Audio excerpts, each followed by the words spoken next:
Boa noite, nós vamos... Tá certo aí já? Tá tocando, estamos gravando já. Nós vamos continuar. Quem lembra, a gente parou no texto, a gente estava falando sobre a letra Reis, que a gente vai desenhar já novamente na lousa. E nós estávamos agora, nós vimos o contexto dela no lado positivo, que é Rosh, que é a cabeça, e no lado negativo, que é Rash, que é pobre, o cara vazio. E agora a gente vai ver um pouquinho sobre a forma dessa letra que eu vou desenhar de novo, que indica isso tudo, realmente que indica esse contexto tanto de cabeça como de pobreza, e a gente vai ver essas diferenças com alguns detalhes que já vimos no passado, mas é bom ver na linguagem dos mestres como ele põe aqui no livro. Só de tempo em tempo eu gosto de lembrar, nós estamos estudando o livro Hatsofen, que é o livro escrito pelo Rabino Zamir Cohen, onde ele fala sobre o segredo das letrinhas em hebraico. Ok. Hoje nós vamos focar na forma da letra e no número da letra. O valor numérico dela que a gente ainda não abordou, que nós não falamos. Letra estudada é a letra Reish. Certo? Ótimo, Rahel.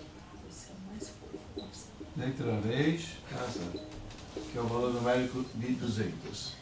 Letra anterior, a letra Kuf. Letra posterior, a letra Shin, que a gente ainda não estudou. Essa letra Reish é a segunda letra das centenas. Tá certo? A gente falou que o alfabeto está dividido em 3 categorias: unidades, dezenas e centenas. De 1 a 9 são as unidades, de 10 a 90 são as dezenas, e de 100 a 400 você tem as centenas. É importante que a gente vai falar sobre isso agora, por isso que a gente vai mexer um pouquinho nesse número aqui. Então, nós falamos que a palavra Reish na aula passada representa a palavra Rosh, que Reish em aramaico representa a cabeça, e representa um cara que é a cabeça. Por quê? Uma vez que ele atingiu esta letrinha que é o Kadosh, que a gente falou que é o Kuf, essa letra é chamada de Kuf, que representa a palavra Kadosh no seu lado espiritual, que é uma pessoa que ela é sagrada, que ela já atingiu um nível de santidade, vamos dizer assim, ela se destaca dos demais, porque santos, a gente explica que é uma pessoa distinta e separada. Então, automaticamente, ela já entra no Reish. Rosh, ela se torna a cabeça. Uma pessoa que ela é santa, ela vai se tornar, é inevitável, é seguido. Porque uma vez que ela já adquiriu uma certa santidade, automaticamente ela vai ser nomeada como cabeça por vários que o reconhecem como santo. Então, é uma coisa que é seguido. Uma pessoa que já atingiu o nível de Kadosh, então ele já chega ao Rosh que a gente está falando. Mas nós falamos que essa palavra Rosh também representa a palavra Rash. Então, Rash em hebraico se escreve com essas duas letrinhas. Reish, que é essa letra, e o Shin, que é a próxima letra. A gente vai estudar. E Rash representa uma pessoa muito pobre. Nós falamos que é a pessoa paupérrima, né? A pessoa que ela é muito pobre mesmo, né? Na verdade, é um nível mais baixo que tem. A gente falou que tem Ani, Evion, né? E Rash. Rash e Evion. Miserável. Miserável, vamos dizer assim, uma pessoa bem pobre. E a gente falou que a pobreza é que ele está sempre cabisbaixo, que ele não tem nada que o eleva. Então isso mostra a letra, a palavra, o lado negativo da letra Reish, que é um cara que é vazio. Porque a gente falou que essa letra Reish também representa uma palavra em hebraico que se escreve dessa maneira, que a letra Reish é essa letra que a gente está estudando, a letra Yud e a letra Kuf, que é a letra anterior, que está a palavra Reik. Reik em hebraico significa vazio.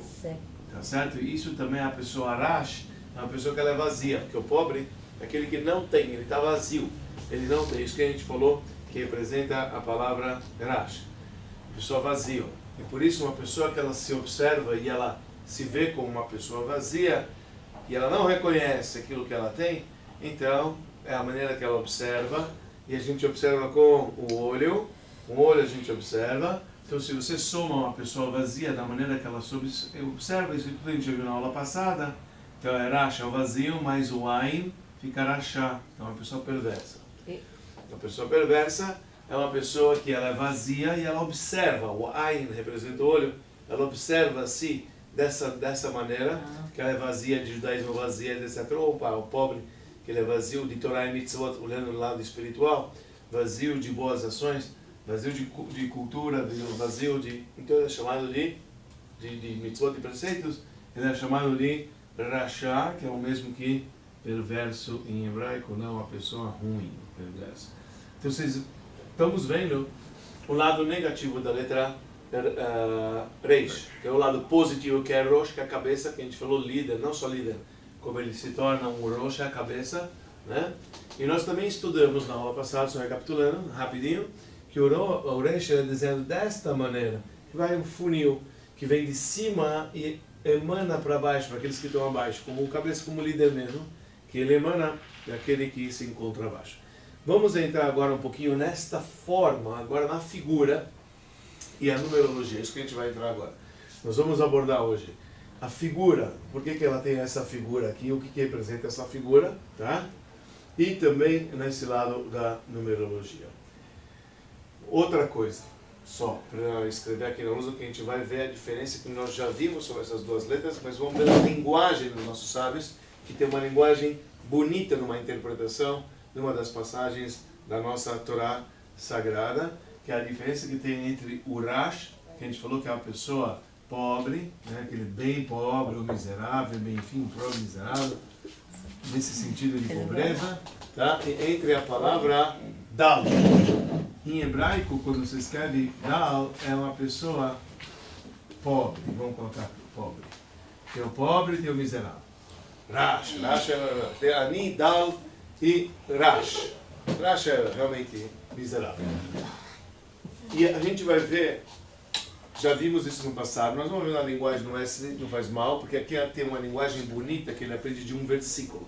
Nós vamos ver o que é a diferença que tem entre esta letra, que é a letra Reish do miserável, e a letra Dalet do pobre. Elas são muito parecidas. Tá? Essa é a letra Reish, então se a gente vai escrever a letra de mão na lousa, eu vou escrever essa letra Reish assim. Essa letra Reish, tá? E a letra Dalet é essa aqui, ó. Elas são bem parecidinhas. Tá? Você tem algo de diferente aqui, que a perna sai aqui do meio e ainda tem um cotocozinho aqui que sai para esse lado no caso da letra D. Então essa aqui é a letra Dalet, em hebraico, se escreve, né, Dalet. E aqui é a letra Reish, que a gente já estudou. Essa é a letra Reish e a letra Dalet. Um é o início do miserável e o outro é o início do pobre. Deixa isso na lousa, nós já vamos voltar no texto. Eu já queria já deixar para não precisar ficar levantando cada minuto. Então agora vamos para o texto do Razamir Cohen. Vamos na forma da letra. Forma dessa letra que nós estamos estudando, letra Reish, que representa a cabeça que nós falamos e também de uma pessoa que ela é vazia. Então, dizem o seguinte. É um sofá também. Oi? É um sofá. Parece um sofá. Mas a ideia é esta. De um lado, a ideia é esta. Opa, Bruninho. Se não tiver cadeira, puxa lá da sala aqui do lado. Está cheio de cadeira dessa sala aí. Está tendo uma aula, pode puxar. Aqui do lado, aqui. Bem aqui desse lado. A letra, ela é comparada ao shofar na questão da emanação que vem de cima para baixo ou da conexão de baixo para cima. Isso é uma coisa profunda. Pode falar. A gente tem assim, quando você fala o shofar, que é aquele objeto que a gente toca no dia de Rosh Hashanah, que representa o nosso choro, enfim, representa o toque de tchuvá, o grito interno que a gente clama diante de Deus no dia do Ano Novo Judaico para poder retornar a Deus. Então há um versículo que diz no Salmo 119, que o 118, Salmo 118 fala o seguinte: Mina meitzar karatika anani bamerchavia. Significa, do aperto eu vou clamar a Deus, por favor me responda da abundância, me responda de um lado aberto. Meitzar é aperto, e você pede para Deus, olha, eu clamo apertado, eu peço para Deus me responder de uma maneira ampla. Então, isto é o shofar. O shofar a gente aperta, a gente grita do buraco que é aqui apertado. Então o shofar ele tem uma boca pequena, tá certo? E depois ele vem e tem o que? Uma saída larga aqui. Então você clama do aperto e você sai do lado. Você vê exatamente a forma da letra Reish.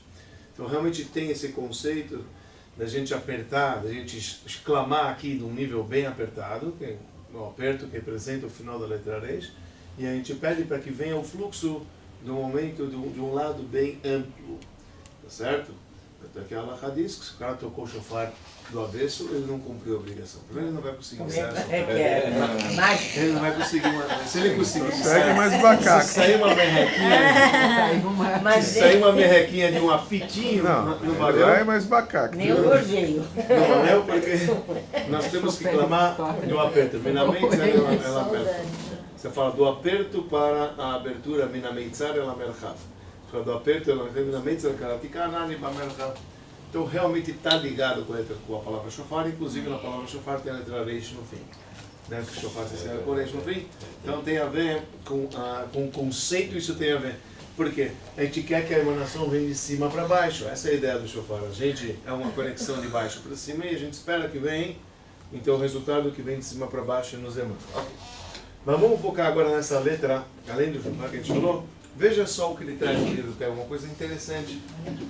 Principalmente no que ela caracteriza. Nós aprendemos que essa letra Rosh, que é Reish em hebraico, em aramaico representa a cabeça, tá certo?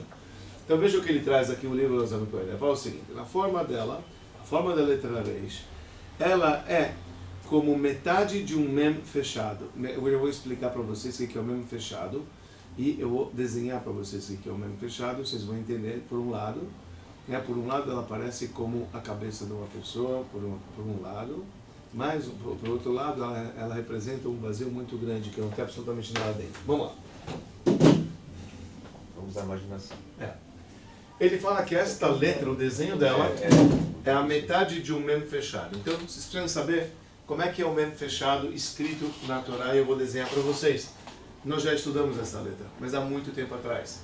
E a gente focou ela mais nela aberta, apesar que tem ela fechada. Porque a letra tem 5 letras no alfabeto em hebraico, que elas têm a letra final, e o mem é uma delas. E o mem final esse mem final é chamado mem fechado, que é a letra que vale 40. Nós já vamos desenhar. Então são 5 letras que têm finais, e a mem é uma delas. E nós já vamos desenhar ela aqui. Então a letra mem, que é a letra que vale 40, ela desenhada, a grosso modo, é uma letra desenhada desta maneira. Isto é a letra mem, certo? Se a gente vai desenhar bonitinho na Torá, então a gente vai ver que o desenho dela é assim. É uma letra Rav e uma letra Vav conectadas, imagina tudo isso preto. Essa é a letra Mem, que representa o valor numérico de 40. Acontece que quando ela aparece no início ou no meio de uma palavra, ela é escrita sempre assim. Porém, quando esta letra aparece no fim de uma palavra, aí a gente escreve ela assim, se eu fosse escrever em letra de forma. Um quadradinho. Tá certo? Um quadradinho, assim que se escreve ela. Mas, quando nós escrevemos isso na Torá, assim é a forma dela na Torá. Assim é letra de forma em hebraico, quando a gente escreve um bate corrido, tá certo? Letra de forma. Assim é a letra que é escrita na Torá. A letra final, escrita na Torá, ela é escrita dessa maneira. Vou escrever maiorzinho, para ver quem sabe pega no filme. Então a letra final, ela é escrita assim na Torá. Ó. A letra Mem. Tentar desenhar, é mais fácil desenhar com pena do que desenhar com caneta, ok? Esta é a letra Mem na Torá final. Esta é esta aqui. Quando você escreve nas nossas escrituras, quando a gente encontra ela descrita na mezuzá, no tefilin, no Sefer Torá, ela é escrita desta maneira, certo? Que é chamado Mem final. O que ele está querendo aqui dizer o livro? Alguém consegue enxergar bem? Se você tira essa parte, você tem exatamente a letra Reish. Então ele fala o seguinte, a letra Reish é o topo, é o início da letra Mem final, certo? A letra Mem final, se você tira essa parte daqui, né? Você vai ter exatamente a figura da letra Reish. Porque lembra que nós estudamos desde o início das nossas aulas, a gente está perto do final do alfabeto. Nós estamos na letra, imagina, estamos 3 letras do fim. Reish, Shin, Tav, quem diria? Então, a gente disse que as letras são compostas. As letras em hebraico são letras compostas. Por isso são o Yud, que é a primeira ponto, que representa um ponto. Mas todas as outras letras são compostas. Lembra? O Aleph é um Yud, um Vav e um Dalet. Ou um Yud, um Vav e um Yud. Que dá 26, a gente já estudou isso diversas vezes. A mesma coisa é esta letrinha que a gente está falando, que é a letra Mem. O nome dela é chamada Mem. Tá certo? cujo valor numérico é 40. A letra Mem também é uma letra composta. Aqui você tem uma letra Raf e você tem uma letra Vav. Unidas no topo, você tem a letra 20 e a letra 6, então 26 de novo dá o nome de Deus. Bom, você tem aqui uma letra composta. Então ele traz que esse pedaço aqui dessa letra, tá? Da letra Mem, então a letra do topo, isso é um reis. Realmente o desenho fica bem, nos remete a esse desenho aqui, né? Essa parte de cima, se você pudesse ver isso tudo preto, obviamente, né? Bom, o que acontece? Imagina que isso aqui é tudo preto, né? Quando o cara ele escreve isso aqui, a única coisa que vai aparecer é o quadradinho branco no meio, tá certo? A gente está escrevendo só o contorno, mas obviamente quando você vê isso escrito na mezuzá, etc., ela é totalmente preta, e você só vê o quê? O contorno que está dentro.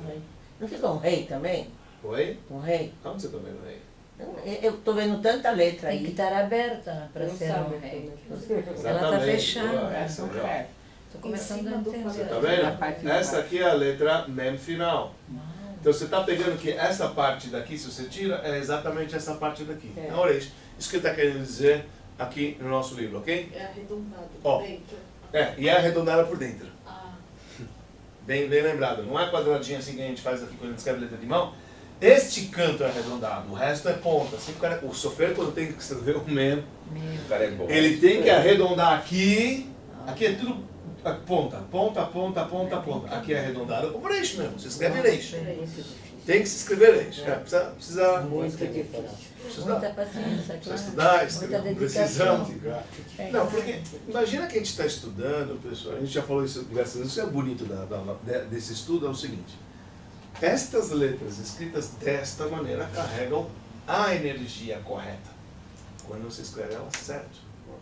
Entendeu? Por isso às vezes a gente vê quando esses artigos sagrados não estão escritos de acordo, você fala, não está, a caixa não estava boa, muda que vai melhorar. Porque faltou a energia, como se aqui tivesse um fio desconectado e não está vindo a energia correta por conta que a letra não está escrita de acordo. Então a letra carrega energia quando ela é escrita com todos esses detalhes.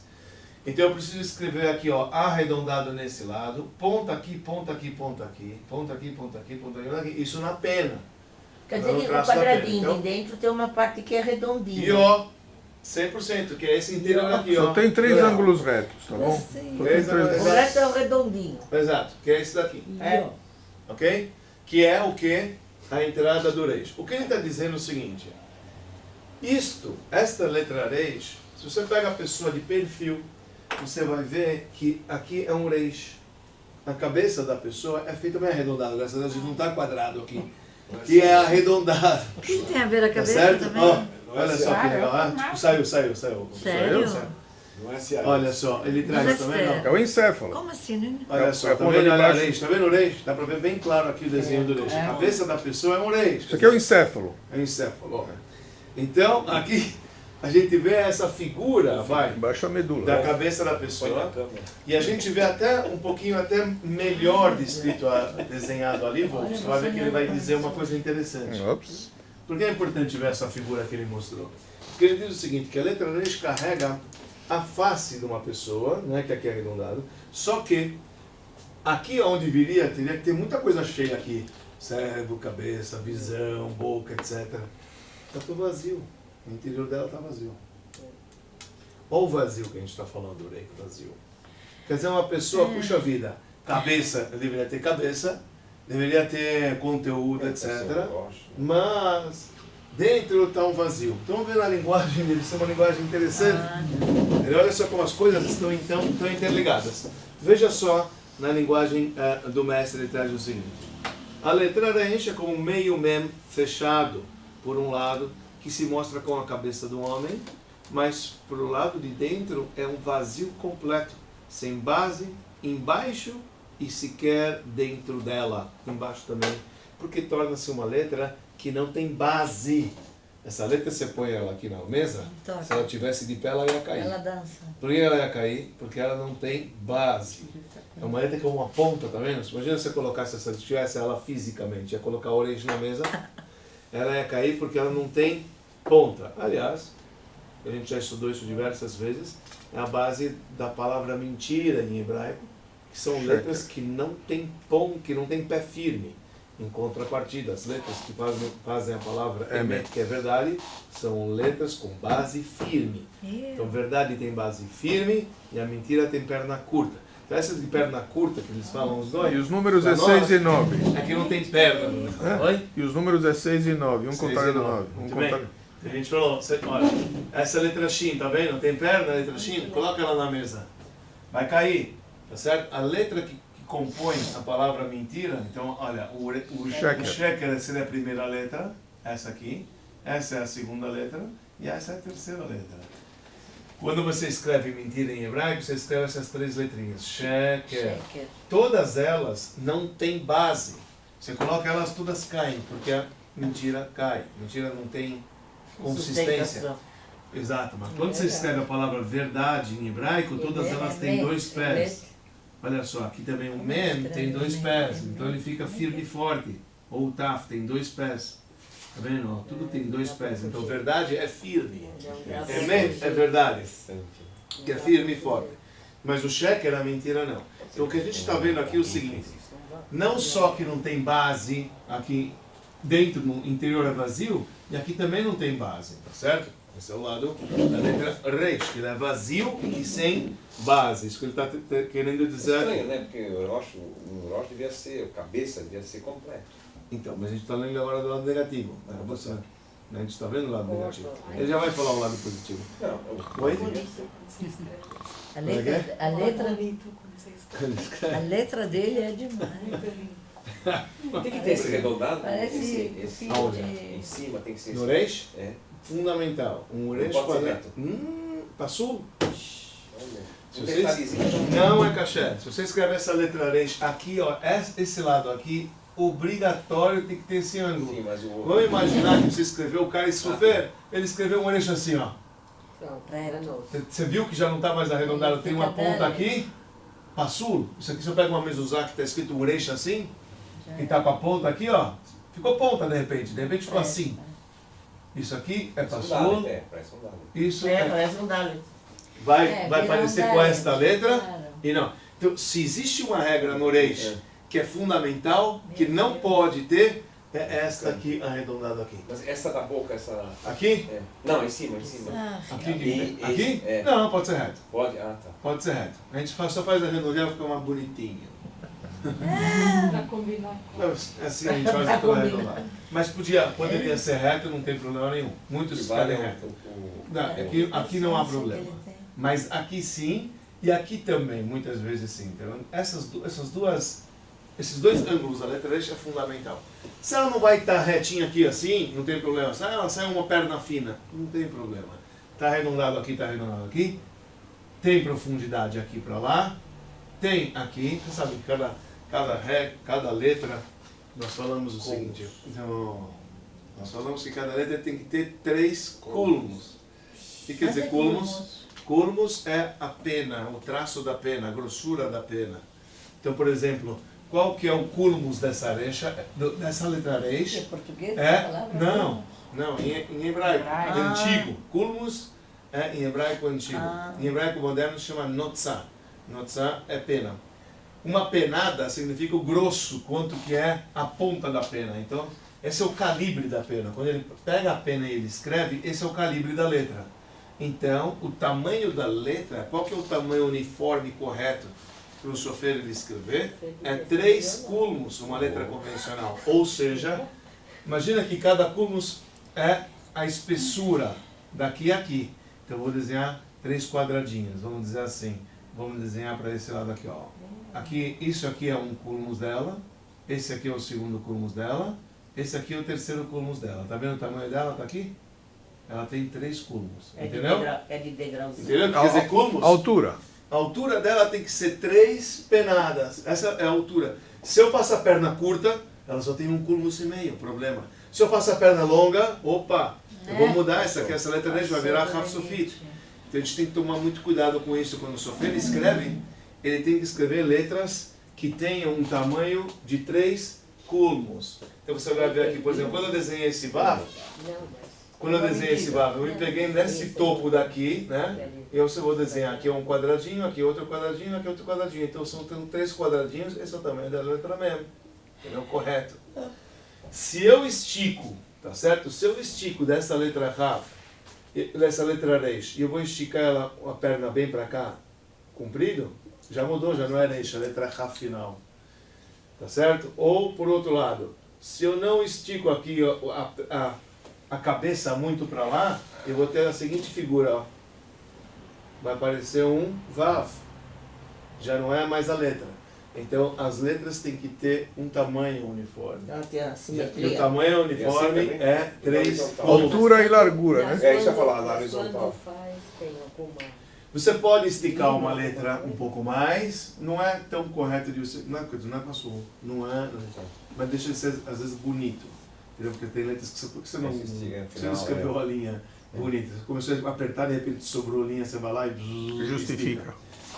tem documentos que tem que ser escrito assim. Por exemplo, todo get, por exemplo, no divórcio, a última linha do divórcio precisa escrever apenas 3 palavras, Kedat Moshe ve Israel. E na verdade é uma linha super comprida, então como é que você vai botar essas 3 palavras no Kedat Moshe? Então você escreve letras gigantes, que você precisa preencher a linha inteira, você não pode deixar a linha vazia. Então aí você escreve linhas grandes, mas esses são casos específicos que devem ser assim. Normal, um bom sofer é aquele que ele sabe calcular. Entendeu? Quanto é em cada linha. Hoje já tem tudo livros prontos, o cara só tem que copiar, só tem que... o cara copia, não, mesmo assim, ele sabe quanto uma linha comporta e está escrito no final de cada linha, quando o sofer ele copia, por exemplo, uma Torá de um livro impresso, já está a dica. Fala, olha, essa linha, cuidado que tem mais letrinhas do que convencional e está medido por Yud, pela letra Yud, né? É a menor letra. Então, quantos Yud cabe numa linha? Então ele te fala, essa linha tem 2 Yud a mais, assim, né? Tem menos 2 Yud. Então você sabe como prolongar as letras. São dicas que se dão para um sofrer quando ele quer escrever de uma maneira correta ou não. Mas é uma coisa complicada. Se você aprende com a prática, isso você... Nossa, foi Tudo bem, mas É isso... uma arte. Super, hiper complicado. Sofrer é uma área. Deveriam pagar bem para ele. É isso que eu ia falar, devia ser milionário. Todo mundo reclama, é tão caro, não sabemos usar. E para ler Não depois? tem- é uma Demora para escrever bonito, retinho, certinho, correto, com todas essas leis. As pessoas não dão assim tanto valor. Mas, Faz um xerox e pronto. não, as pessoas dão, tá valendo, tá bom. Passa no Tem que usar com cartório. xerox Gostei. ou as fajutas. Agora, o que é bonita a foto que o Vô ele mostrou na nossa aula hoje é que, como é que chama, Vô? O encéfalo. O encéfalo. Você vai ver que a figura dele é um pouco para baixo. Então, isto ele traz aqui agora. Até mesmo a curvatura, vamos dizer assim, da letra Reish, ela indica o lado negativo da pessoa que está cabisbaixo. Porque realmente a cabeça, ela dá essa uma virada, algo para baixo. É como uma pessoa que ela está com a cabeça rebaixada. Como uma pessoa que ela está com a cabeça para baixo. Agora ele diz assim, veja, e por isso que eu desenhei aquelas 2 letrinhas, voltamos para o Reish e para o Dalet, lá no topo, aquelas 2, Reish e Dalet. O Reish, que é a letra que nós estamos estudando, e o Dalet, que é aquela figura que nós já estudamos, que é a 4ª letra do alfabeto. Ele vai trazer trecho do passado e vai trazer um trecho da Torá que a gente precisa explorar, que é uma coisa bonita. Um pouco mais complexo, que é um lado mais místico, mas uma coisa bonita. Ele diz assim, na letra Dalet, a gente explicou o trecho do Zohar. O Zohar, que é aquele livro que escreveu Rabbi Shimon Bar Yochai, o livro da mística judaica, ele escreve lá que quando você tira o ponto de diferença da letra Dalet para a letra Reish, você altera o um para o outro. Então, vamos lá. Nós falamos o seguinte. Uma das rezas mais importantes que nós temos no judaísmo consta de 2 porções anteriores. É o Shema Israel. Aliás, um trecho que consta em todas as mezuzot que afixamos em nossas portas. É um trecho extraído do discurso de Moshe Rabbeinu nos últimos dias de sua vida. Nós estamos no 5º livro da Torá, são 36 dias antes do falecimento de Moshe Rabbeinu. E Moshe Rabbeinu está falando um discurso para o povo judeu. E lá ele diz, Shema Israel, Hashem Elokeinu, Hashem Echad. Escute Israel, Deus é o nosso Deus, Deus é um. E a palavra Echad, nós escrevemos ela desta maneira aqui. Realmente, está vendo? Não tem apagador, a gente vai usando o espaço da lousa. Echad. Echad significa um. Deus é um. Tá certo? O Echad, que significa um, é escrito com Dalet. Com esta letrinha aqui que nós estamos estudando. Echad. Tá certo, Dalet? Ok. Isto é um. Agora, como é que fala outro em hebraico? E não um. Se escreve assim. Aher. Olha só, as duas letras são iguais. É mesmo, super parecido. A única letra... Não, é igual, não é parecido, é igual. Esta é igual a esta é igual a esta. Agora, esta aqui é a Dalet e esta aqui é a Reish. É a Reish. Isso aqui é outro. Por isso quando tem que falar, quando fala Shema, tem que falar... Tem que pronunciar o Dalet. O Dalet é escrito Shema Israel, Hashem Elokeinu, Hashem Echad. Tem que ter esse D, não D, porque senão está mudando a vogal. Ele é mudo, mas tem que pronunciar ele legal. Shema Israel, Hashem Elokeinu, Hashem Echad. Esse D tem que terminar. Obviamente sem pontinhos, não é da, D, mas tem que pronunciar o D para não sair R. Porque se você muda D para R, você mudou um para o outro. Imagina, muda completamente. Deus é outro, Deus é outro, você tem outro Deus. Muda completamente a diferença. Então isso quer dizer Hashem Echad e não Aher. Porque a gente tem que pronunciar o D para que não soa que fala Echad. Echad é outro. Echad é D. D é um e não outro. Veio o Zohar e fala que tem, qual a diferença que tem entre a letra Dalet e a letra Reish? O Zohar falou para nós, a diferença que tem entre essas duas letrinhas é um pedacinho de cotô. Acho um pedacinho de letra, que é esse pedacinho aqui. Eu vou tirar esse pedacinho, ó, é este pedacinho aqui, eu vou limar ele, ó, esse pedacinho aqui. Se você tira esse pedaço da letra Dalet, essa bolinha, vai lá com o teu... como é que fala no computador que você pega aqui no... Apagador. Desenho. Do paintbrush. Lá do paintbrush vai apagando. Eu acho que tem outro nome quando eles faziam para fotos em revistas que eles tiram. Photoshop. Aí, que não estava no Rummagem dessa semana. Photoshop essa semana. Photoshop. É verdade. Você pega a Photoshop, você vai tirando, você vai limando, você vai ter a letra Reish. O que você tira dela? Sim, sim. O que você tira dela é esta figura aqui, ó, que você tira dela. Você tirou um pedacinho aqui, desse canto, você vai ter então só o arredondado. Que bom, verdade. Porque na verdade, ó, ele é essa parte aqui que faz a diferença entre a letra Reish e a letra Dalet, ok? Essa partezinha bem no topo. Essa partezinha nós falamos que é o Yud, é a letra Yud. A letra Yud, que é a pequena letra do alfabeto, é a letra 10. Ela é toda a diferença que tem entre o Dalet e o Reish. Que o Dalet e o Reish tem essa letra Yud aqui, ó, tá vendo essa letra Yud? Está virada, ok, o outro lado, mas ela está virada, mas é ela que é toda a diferença entre a letra Dalet e a letra Reish. Nós explicamos também no passado, quando estudamos a letra Yud, que a letra Yud representa o lado espiritual, os 10 poderes da alma, o lado espiritual. Quando você tira o lado espiritual do Dalet, você fica Reish. O Dalet é aquele pobre que ainda tem alguma coisa. Não é o miserável que não tem nada. Ele ainda tem espiritualidade. Ele só não tem agora, ele está agora prejudicado. Mas ele é uma pessoa que ele carrega espírito, ele carrega uma pessoa que ele é chamado de Dal. Ele tem o Dalet. Dentro do Dalet tem o que? Tem o espiritual. Mas se você tira o lado espiritual dele, ele vira Rash. Porque no Reish, se tirou a espiritualidade, não tem. Esse cara não está vazio. Esse cara está vazio. O Reish é vazio. Tá certo? A gente falou que é uma pessoa vazia. Então a diferença que tem entre o Dalet e o Reish é esta bolinha aqui. Vamos chamar essa bolinha aqui de furo. Okay? E agora você vai entender o texto que ele vai dizer. Agora a gente vai entender o texto do Zohar que ele vai falar. Quando a gente entende isso, é bonito isso que ele fala. E aí vocês vão entender um trecho da Torá conforme a interpretação do Zohar, e por isso que eu faço questão de voltar essa explicaçãozinha do Reish Dalet, novamente, que a gente já estudou, porque ele está voltando aqui no livro. Não sou que estou sendo redundante, além do próprio livro, para poder explicar algo melhor agora, quando ele está estudando a letra Reish. Então, voltando.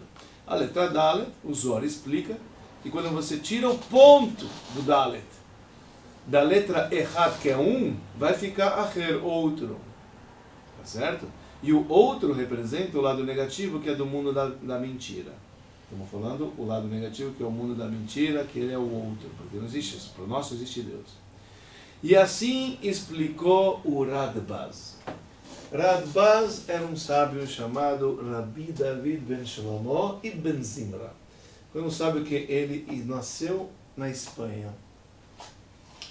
E com 13 anos ele saiu da Espanha em 1492, com a expulsão dos judeus da Espanha. E ele foi para Fez, para Marrocos. E de lá depois ele foi para Jerusalém, ele foi para Alexandria. E depois ele foi para o Cairo. E depois ele foi para Jerusalém. E Jerusalém ele não se deu bem. Depois ele foi para Tzfat. E lá ele viveu os últimos anos da vida dele na cidade de Tzfat, junto com uma época nobre de Tzfat, quando tinha aqueles grandes rabinos como Rabbi Yosef Karo, o autor do Código de Leis, né, Rabbi Moshe Alshich, um grande comentarista, Arizal também? o Arizal, Rabbi Tzadok Ashkenazi, que viveu naquela época junto com o Radbaz, que eles estavam lá, exatamente. Inclusive o Arizal estudou na Yeshiva do Radbaz no Egito. O Radbaz ele abriu uma Yeshiva lá no Egito, ele era um grande homem e ele escreveu um livro de perguntas e respostas e teve longos anos de vida. Viveu 94 anos, conforme uma opinião, outra opinião 110 anos. O Radbaz era um grande homem e virou o chefe, Av Beidin, do Egito na época. Só para vocês imaginarem, esse era um homem, um grande legislador. Grande legislador. Esse era o Radbaz. Entre as opiniões, ele escreveu mais de 10 mil respostas, que estão impressas hoje numa coleção de 8, 9 livros, que foi escrito desse homem, esse homem Radbaz. Ele estudou a parte mística da Torá, se bem que ele sempre determinava a lei conforme a parte revelada da Torá. Que ele disse que quando existe uma discussão entre a parte revelada e a parte mística, a parte revelada prevalece. E ele tinha uma linha que era mais branda do que mais severa. Ele procurava ser brando na lei, que ele dizia, basta aquilo que a Torá proibiu, não precisamos ficar proibindo demais coisas. Entendeu? A gente sempre fala aqui uma coisa bonita, que um dos rabinos famosos que faleceram recentemente, quer dizer, alguns anos atrás, Rabino Ovadia Yosef, ele dizia, ele era um grande homem, também grande legislador da Torá, conhecedor bastante da lei da Torá, um Rav Sefaradim, foi o Rabino chefe de Israel. Então ele dizia, a grandeza de um rabino está em permitir, não em proibir. Proibir sempre é fácil, falar melhor não. Que melhor não? Se você tem conteúdo, fala que sim. Fala que não. Falar que sim, falar que não. É uma coisa tão fácil para falar, quer saber, melhor não. Eu estou vindo para você, não me fala com conteúdo que sim, quero ver. Então ele dizia, esse Radbaz, ele também era da opinião que a gente tinha que tentar facilitar ao invés de proibir. Mas uma das coisas que eu me lembro que ele determinou, esse grande rabino, foi que ele disse que os falaches, entendeu? Eles são judeus. Principalmente, ele diz assim, na opinião dele, para todos ele dizia os falaches, ou aqueles que vinham do Iêmen são as pessoas que vinham, não sei o quê, ele dizia, tem todo e deve se ocupar. Essa é a opinião dele. Naquela época, pelo menos a gente estava falando, naquela época, ele, não só isso, que se não me engano, se não me falha a memória, não estou com o livro dele aqui, eu não tenho, só estão passagens na minha cabeça que tivemos a oportunidade de enfim, mexer com um sábio, estou falando de 500 anos atrás, pessoal. Então, é um sábio que hoje a gente tem livros mais modernos, mas ele era da opinião que todos esses que vieram, esses falaches, etc., são da tribo de Dan.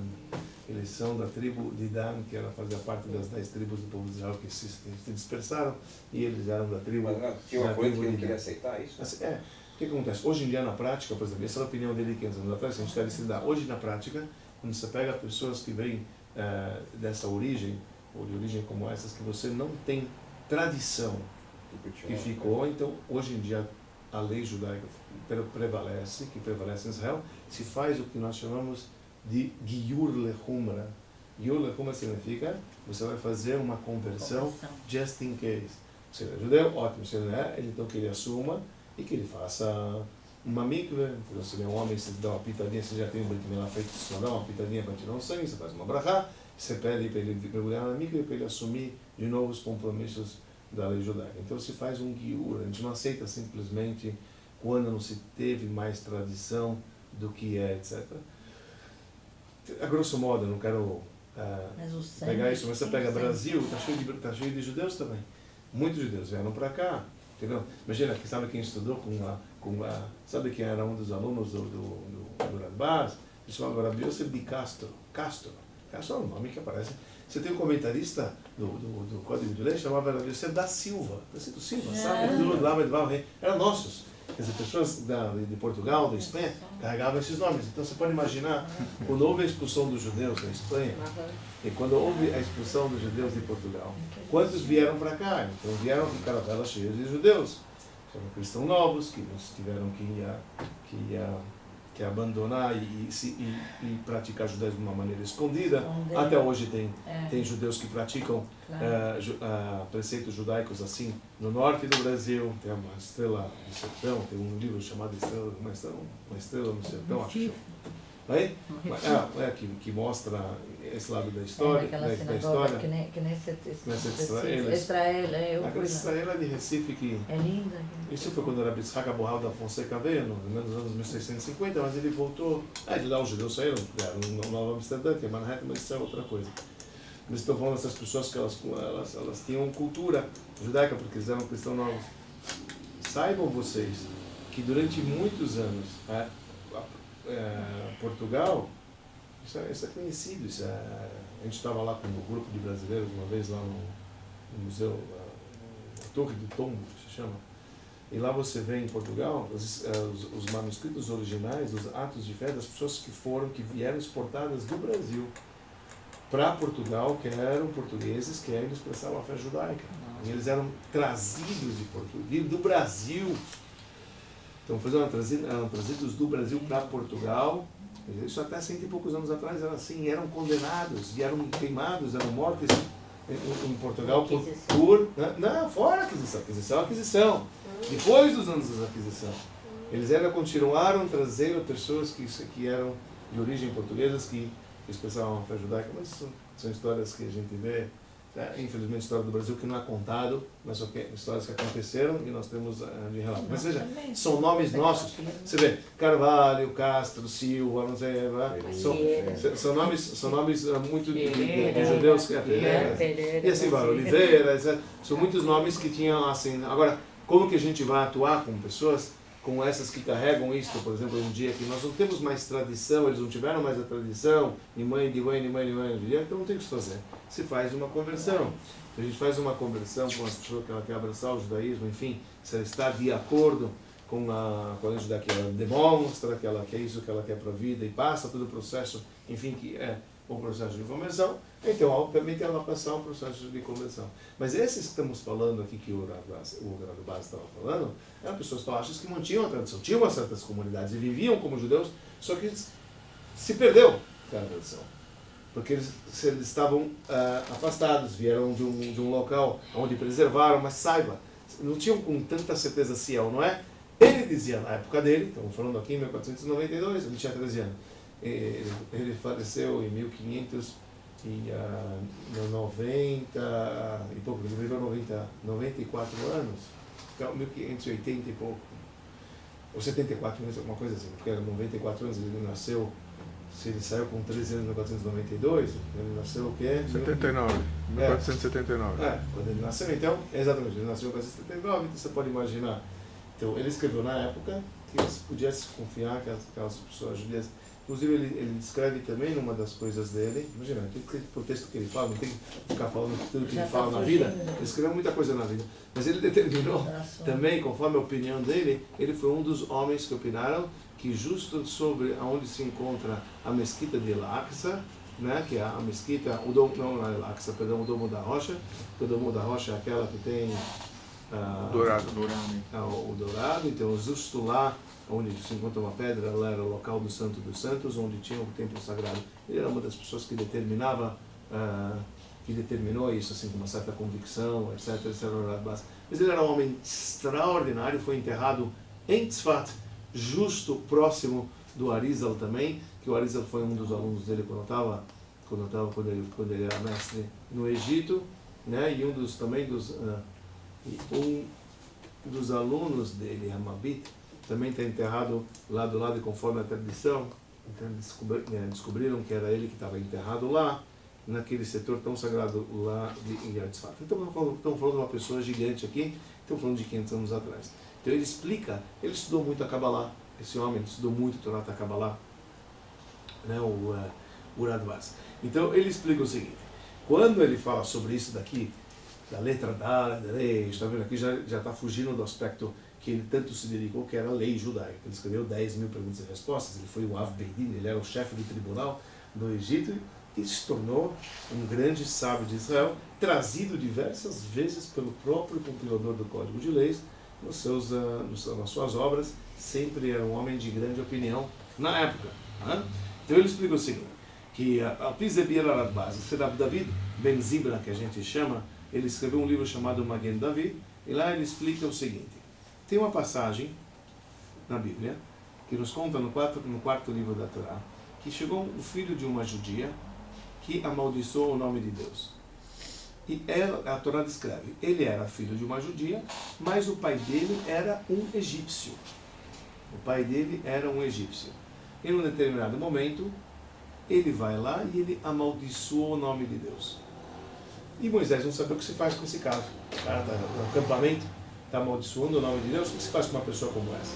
Você tem a Torá, que Moshe Rabbeinu não sabia o que se fazia com ele, até que ele questionou Deus. Deus falou o seguinte, olha, uma pessoa que blasfema o meu nome de Deus, exceto uns 10 mandamentos que não pode a pessoa xingar, etc.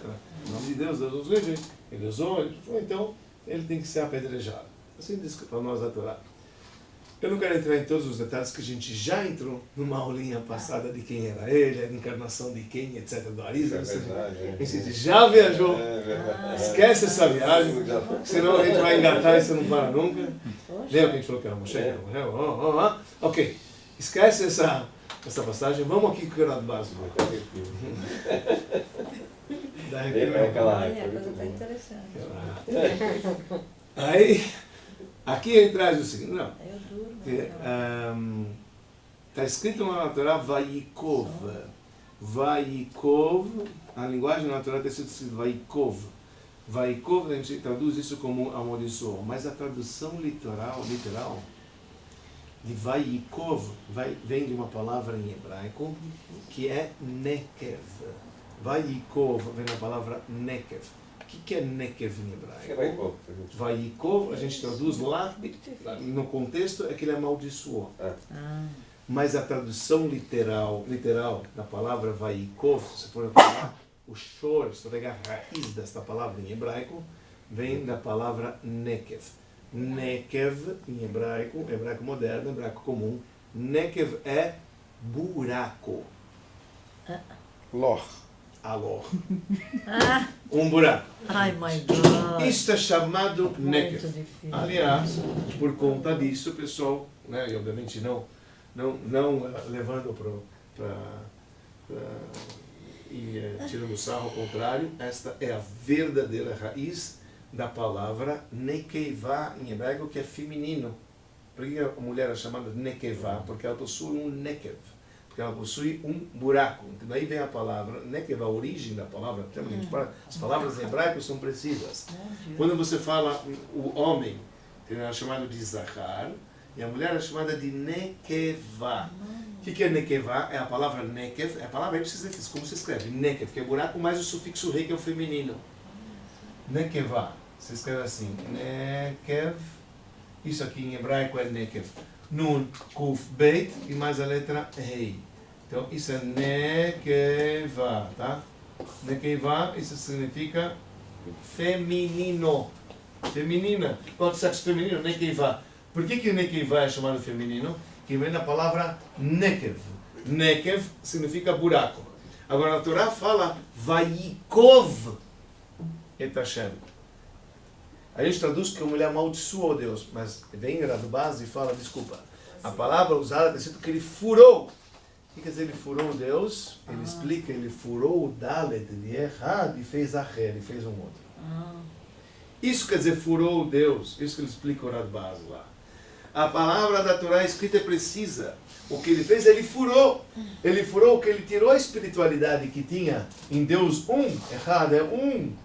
Ele furou, olha o buraco do furo, ele deu um tiro aqui, puf, você dá um tiro no errado e já não é mais errado, é Acher agora. Olha, eu estou tirando a espiritualidade do Dalet. Ele furou, ele acertou o tiro bem preciso na quina do Dalet, que faria ele Dalet. E agora ele virou Reish, Vaikov. Ele furou um para o outro. Isso quer dizer, ele, naquela hora, ele se abdicou da crença de um único Deus e foi buscar outro. Olha a gravidade do pecado desse sujeito, que acabou, que para nós a gente fala que amaldiçoou, mas ele vai preciso na letra. Ele fala que o Zohar, o Senhor Radbaz, ele escreve no livro dele, ele fala o seguinte, Vaikov, que furou Benaishai Tashem. Quer dizer, ele furou o nome. Ele furou o nome que é Vaikov Chor Bedalto. Ele fez um buraco no Dalet. Ele fez um buraco, tem um versículo, pessoal, que está escrito isto em... Este versículo está escrito em Melachim. Está cheio. Está escrito em Melachim está escrito Vaikov Chor Bedalto. E ele fez um buraco no Dalet. Dalet é porta em hebraico. Essa letra chamada Dalet é também chamada Dalet. Então está escrito lá Vaikov Chor Bedalto. Tem que ver lá no contexto. Quem é? Não estou aqui com. Você está com a tua Bíblia Sagrada? Você tinha que ver. Vamos ver quem é que fez esse buraco lá. Está em Melachim Beit. Cadê o Rabi Yud Google? Beit. Cadê o Rabi Google? Eu não trago porque senão eu não ia conseguir dar aula, só com o celular aqui. Então, Vaikov Chor Bedalto. Então ele fez um buraco na sua porta, então significa ele fez um buraco no Dalet. Fazer um buraco no Dalet, você muda um para o outro. Ele fala Shenekal Chor Dalet. Ele fez um buraco na letra Dalet da palavra Echad, que é um, e ele fez da palavra um outro. E aí ele perdeu o seu mundo. Perdeu o seu mundo significa que ele foi apedrejado. Então aquele sujeito, né, aquele egípcio, que na verdade, baseado na Toradores, ele era a reencarnação ainda, certo, de Caim, né? E Moisés ele era a reencarnação de Hevel, e aí Hevel, então ele foi ordenado que ele matasse, então vingasse o sangue de Caim, conforme a explicação que a gente falou lá no passado, em uma das aulinhas que a gente falou, isso é a explicação do Arizal, né, no livro dele, no Shalom Psukim, isso o Arizal ele escreve lá. Vamos começar o próximo parágrafo, que é sobre o valor numérico que eu falei para vocês que íamos começar. Vamos começar a dar uma olhada nesse valor numérico da letra Reish, mais 5 minutinhos, e vamos ver que essa letra representa o valor numérico de 200. Pessoal, nós estudamos no passado também que, uma vez que dissemos também nessa aula, que o alfabeto está dividido em 3 categorias, unidades, dezenas e centenas, tem então apenas 3 letras no alfabeto que elas são o dobro da anterior, certo? Então, se você tem de 1 a 9, qual é o único número que é o dobro da anterior? É o número 2, certo? Você tem 1, 2, a letra que representa 2 é o dobro do 1. 3 não é o dobro do 2. 4 não é o dobro do 3. Então, as únicas letras das unidades que representam o dobro do valor numérico de 1 a 9 da anterior é o número 2, porque 2 é o dobro de 1. Nas dezenas, o único número que começa 10, 20, 30, 40 é 20, porque 20 é o dobro de 10, mas 30 não é o dobro de 20, 40 não é o dobro de 30. E assim também nas centenas, nós temos aqui essa letra, que é a letra 200, porque nas centenas você tem 100, 200, 300 e 400, e ponto. Tá certo? Porque o alfabeto termina com a letra 400, que é a letra Taf. Tá certo? São 22 letras, tá certo? De 1 a 9 você tem 1 a 9, de 10 a 90 você tem as dezenas, depois de 100 a 400 você tem as centenas, um total de 22 letras. A segunda letra das centenas é esta descrita na lousa, que é o Reish. Então ela é 200, ela é o dobro então do Kuf. Vamos ver esse aspecto. Lá, quando a gente viu no passado, a gente falou, olha que interessante, por isso a palavra brachá, que significa bênção em hebraico, é composta de letras que são o dobro da anterior. Beit, Reish e Kav são as letras que compõem o brachá, que a gente viu no passado, deixa para lá. Aqui ele está falando um outro aspecto.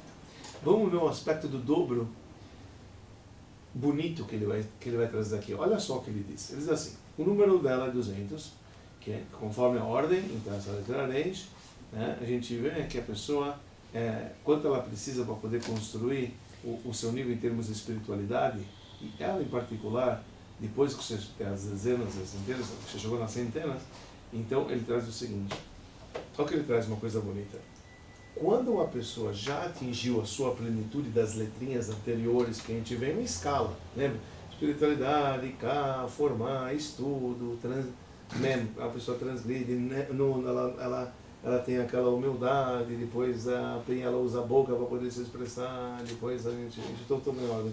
Depois ela vira um tzadik, ela consegue dominar o seu domínio, depois ela chega a letra Kuf, ela chega a ser santa. E santa, a gente falou que o Kuf representa Kadosh, que a pessoa ela adquire com dificuldade. Porque quando a gente falou a palavra Kadosh, a gente falou que a palavra Hekef também, que é uma pessoa que circunda uma montanha, uma clifa, até chegar o que? Ao lado Kadosh, tá certo?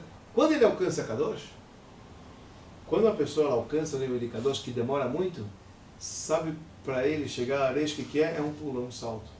De Kadosh, ele vira automaticamente em Rosh, cabeça, imediato. O Reish, Rosh, é o dobro de Kadosh. Você chegou ao Kadosh que foi árduo demais? Você chegou ao nível de Kadosh? Você já merece como recompensa um Reish de virar cabeça. Daqui quanto tempo? Imediato. Você merece poder ao dobro. O Kuf é o trabalhado. A letra anterior, essa aqui a gente falou que dá trabalho, para você alcançar a letra. O Kadosh, a letra Ku, opa, demorou devagarzinho, ninguém chega a ser santo da noite pro dia. Não tem. Santo para chegar, rala. Mas chegou? Chegou no santo, já, ó, tá aí, tá a coroa. Você já chegou na santidade, virou as cabeça, já virou cabeça. Quando? Já. De imediato, acabei de chegar no 100, já toque 200 lá para você, já está 200, já dobrou tua ficha. Porque se você já chegou nesse nível de Kadosh, vem aqui o livro e fala. Você chegou ao 100, próximo a 200. 200, você está dobrando o teu capital. Sabe por quê? Porque eu conheço esse caminho árduo para você chegar a ser Kadosh. Quem chega a ser Kadosh, de imediato ele se torna Rosh. Isso é uma coisa bonita. Porque você não pode pensar, demorou tanto para ser Kadosh, imagina para ser Rosh então, para ser líder, isso vai demorar o dobro. Ao contrário, esse dobro vem de imediato. Porque de 100 você vai para 200 na hora. E na hora, sem ficar rodando, como no Kadosh, que você precisava de nível em nível, você vai adquirindo, você vai crescendo, você vai subindo, você vai fazendo o teu nome, você vai criando... É premiação. É mérito. Premiação. Deixa a premiação. Ele vai trazer a premiação de um nível que ralou muito. E por isso você vai receber de imediato o dobro. Então vamos ver no texto do de 10 para mim também. Oi? De 10 para mim também dobra. Ok, então tudo bem, não tem problema. Não, mas desse nível... Todos os níveis que você acha o dobro, então porque fez por merecer. Claro, chegou no ápice, então você começa a trabalhar. Mas ele traz aqui nessa linguagem. Vamos ver nessa linguagem. Kadosh. Dali veio que a letra Reish, que você começa então a recompensa da pessoa que chegou na sua integridade, que ele chegou a 100, então agora ele sobe para o nível, ele já chegou no topo que é 100, então vem a letra Reish e dá o dobro para ele, no nível da pessoa que já é santo, tá, pelo mérito que ele alcançou esse nível, então ele se torna a cabeça, certo? E aí então, aí depois ele muda para a letra Shin, que a gente não estudou ainda, que a gente vai estudar depois mais para frente, tá? Que ela se torna um Isha Elohim, se torna uma pessoa de Deus, que a gente vai ver, e vai chegar até a letra Tav, que é o propósito do mundo, que é o propósito da criação do mundo, que é o Tachlit, que é o objetivo final, que ele vai ter deleites para poder aproveitar na presença divina, etc. Isso a gente vai ver depois numa próxima aulinha com mais calma, que a gente vai ver que também que essa letra representa a propagação e a expansão. A gente já vai ver no conceito da diferença que tem entre ela da letra Reish, que a gente vai ver. Estamos aqui na ideia da expansão da letrinha. Muito boa noite.